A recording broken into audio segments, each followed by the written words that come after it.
La Fédération de Port-Brouille, dirigée par Ismaël Boliga, a tenu une assemblée générale ordinaire suivie d'une conférence publique ce dimanche 28 juillet à Port-Brouille.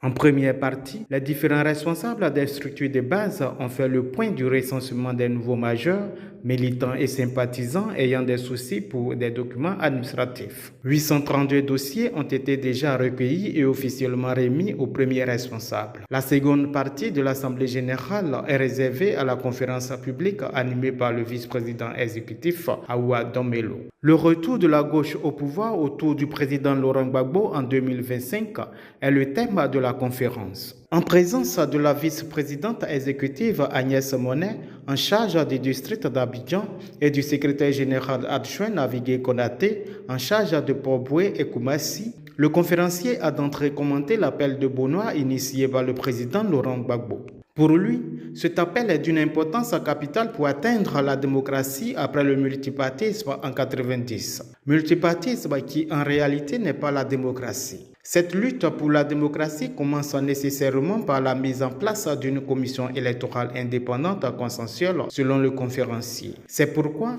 Awa Domelo demande l'effort de chacun pour un grand rassemblement autour du président Laurent Gbagbo. Abordant le thème qui lui est soumis, le conférencier exige le retour au pouvoir de la gauche en 2025 pour une transformation profonde de la société en Côte d'Ivoire et en Afrique. Une transformation basée sur 4 fonctions, à savoir la démocratie, la souveraineté, le panafricanisme et le socialisme.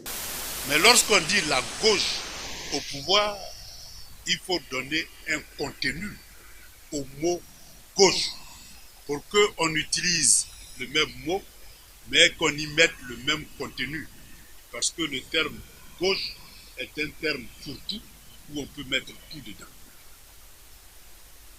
Mais au PPACI, eh bien, on a clarifié la notion de gauche à travers le manifeste du PPACI, qui est le document fondateur du Parti africain Côte d'Ivoire. Et donc ce document fondateur a été présenté par notre camarade Assoua Adou lors d'une rencontre qu'il a organisée tout dernièrement à Cocody pour donner les bases qui fondent notre vision de la gauche en Côte d'Ivoire. Et c'est donc cet idéal, ce rêve que nous devons partager avec l'ensemble des Ivoiriens, l'ensemble des Africains, pour que demain, lorsque nous serons au pouvoir, eh bien, les choses puissent changer fondamentalement. Qu'est-ce que nous voulons en Côte d'Ivoire? Eh bien, lorsque vous lisez notre manifeste, eh bien, ce manifeste-là, je ne vais pas le lire avec vous, mais contient 4 mots-clés qui constituent les fondations de la gauche ivoirienne, les fondations du Parti des peuples africains Côte d'Ivoire, PPACI. Donc, le premier mot-clé de ce manifeste, c'est la démocratie.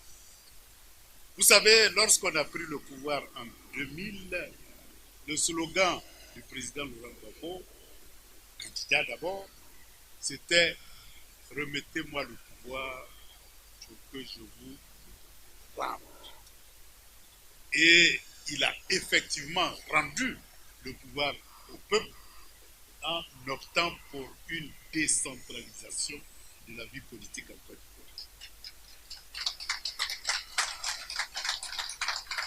Et donc cette grande décentralisation qu'il a apportée à la Côte d'Ivoire a permis au peuple ivoirien de s'organiser, chacun dans sa commune, chacun dans son département, pour que la population elle-même identifie ses besoins, mobilise ses propres ressources et réalise les investissements nécessaires pour le bien-être de la population.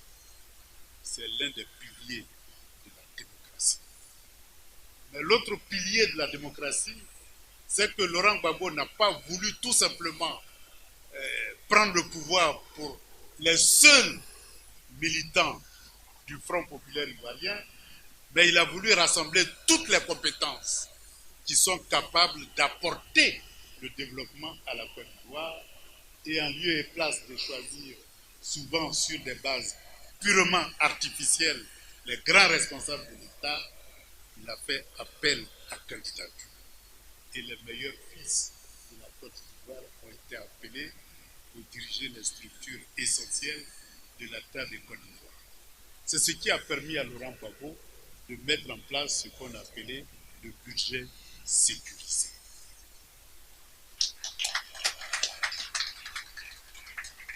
Qui était le fondement de la souveraineté, le fondement de la souveraineté de l'État du Côte. Pour le vice-président exécutif du PPACI, la souveraineté reste la question centrale en Afrique en vue d'un véritable développement.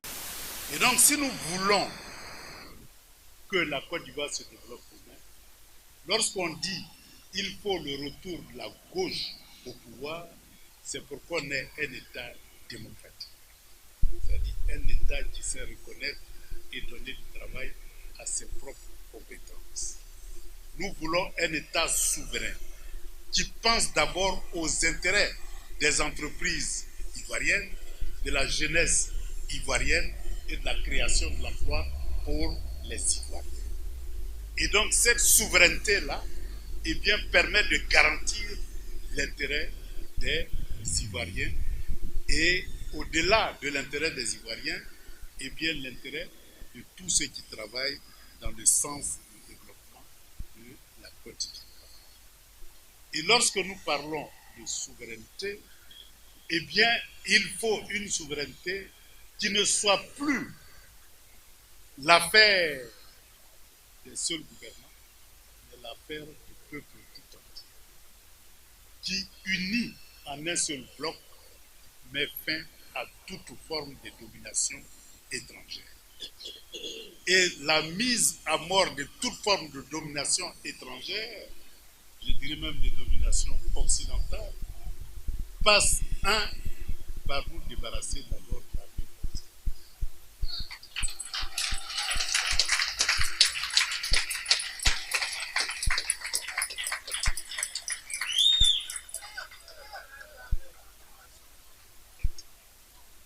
Pourquoi ça doit être le point central de notre politique? Parce que tant que cette armée coloniale existera, tout gouvernement qui va vouloir travailler dans le sens de l'intérêt du peuple, dans le sens de la souveraineté de la Côte d'Ivoire, ce gouvernement-là sera renversé. Pourquoi? Parce que les accords de coopération en matière de défense que nous avons signés au lendemain des indépendances, ces accords de coopération-là étaient clairs. L'armée française est supposée là pour protéger le gouvernement, mais comme toute armée, ça a un coût. Même quand vous prenez un gardien sur vous pour vous garder à la maison, vous devez le payer. Demandez-vous à combien nous payons toute une armée française installée sur notre territoire. On ne se pose jamais cette question parce qu'on nous fait croire qu'ils sont là pour nous protéger et qu'ils sont payés par la France. C'est faux.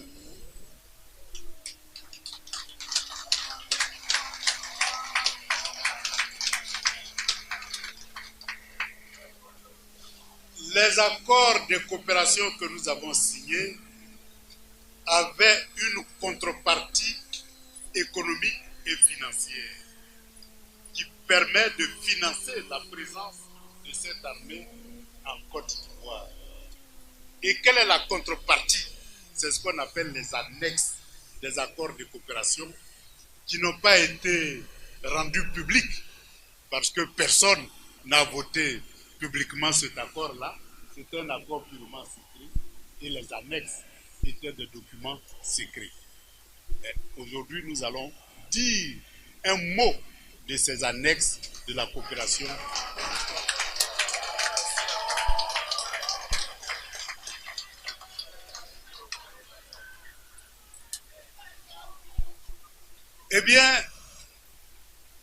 On devait accepter la présence de l'armée française. C'est comme si quelqu'un vient vous frapper, vous voler, vous brigander un soir, et puis le lendemain, vous l'attrapez, vous dites, bon, désormais, vous serez mon gardien. Est-ce que vous pouvez dormir tranquille? Eh bien, l'armée coloniale qui a mis nos parents en travaux forcés, qui a tué plein de populations qui voulaient se rebeller, eh bien, au lendemain de l'indépendance, notre agresseur s'est brusquement transformé en notre gardien. Et à quel prix?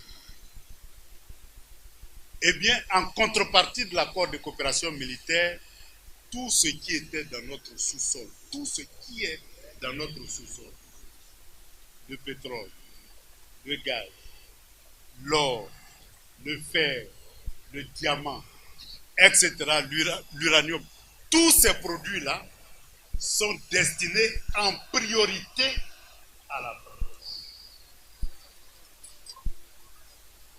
Je dis bien en priorité à la France. Et c'est lorsque la France dit, bon ça là vraiment, ça ne m'intéresse pas, elle prend soin de vous indiquer à qui il faut. Ça c'est la première contrepartie. Mais les conséquences, je vais vous dire ça tout de suite. Le gaz qui alimente nos centrales électriques qui nous donnent de l'électricité, eh bien, vous savez à qui ça appartient? À Bouygues. Eh bien, sachez que lorsque vous payez votre facture, presque 50% de la facture que vous payez est destinée au paiement de ceux qui nous fournissent le gaz, c'est-à-dire à Bouygues. Je dis bien 50%. Imaginez-vous que ce gaz-là nous appartienne. Eh bien, on pouvait faire au moins une économie de 50%. Et donc fixer un prix raisonnable de l'électricité accessible aux Ivoiriens. Mais comme ce gaz ne nous appartient pas, eh bien, c'est ceux qui détiennent la propriété du gaz qui fixent le prix du gaz. Et c'est fixé de telle sorte que lorsque vous payez votre facture à 20 000 francs, eh bien 10 000 francs sont destinés au paiement du gaz. Donc la seule façon de réduire le prix de l'électricité, c'est que notre gaz nous appartient. Et donc, il faut mettre fin à cet accord de coopération militaire pour que demain, notre gaz soit pour nous et que nous puissions réduire le coût de la vie. Aouadou Melo a par ailleurs évoqué la question des alliés pour la protection de cette souveraineté, puis a insisté sur le panafricanisme inscrit au manifeste du PPACI avant d'aborder le chapitre du socialisme démocratique. Quand on dit le retour de la gauche au pouvoir, ce n'est pas un vain mot, parce que la gauche veut dire démocratie, la gauche veut dire souveraineté, la gauche veut dire panafricanisme. Pourquoi? Parce que si nous transformons tout notre cacao en chocolat, on ne sera plus, on ne pourra pas tout consommer, parce que nous sommes les plus gros producteurs de chocolat, et notre marché naturel, c'est le continent africain. Donc nous serons les chocolatiers de l'Afrique. Et lorsque un Africain va vouloir manger du chocolat, c'est en Côte d'Ivoire qu'il va venir payer le chocolat.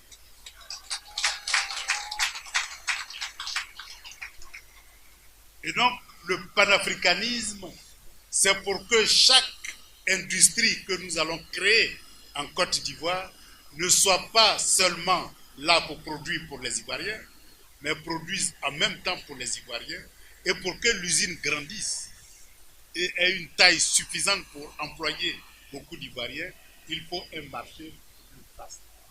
Et donc le continent africain constitue notre marché naturel. Et la population africaine ne fait que croître, donc notre marché ne fera que croître. Donc le panafricanisme, c'est un moyen de conquérir le marché africain pour les industries que nous allons créer en Côte d'Ivoire. Et c'est la même chose pour tous les autres pays. Comme nous ne sommes pas capables de produire toutes les matières, tous les produits finis, ça sera une répartition de rôles entre pays africains. Ceux qui ont l'uranium produiront de l'énergie nucléaire, produiront des missiles, produiront tous les moyens nécessaires pour nous défendre. Et la technologie, on sait où on va prendre ça. Et ils sont prêts à nous aider.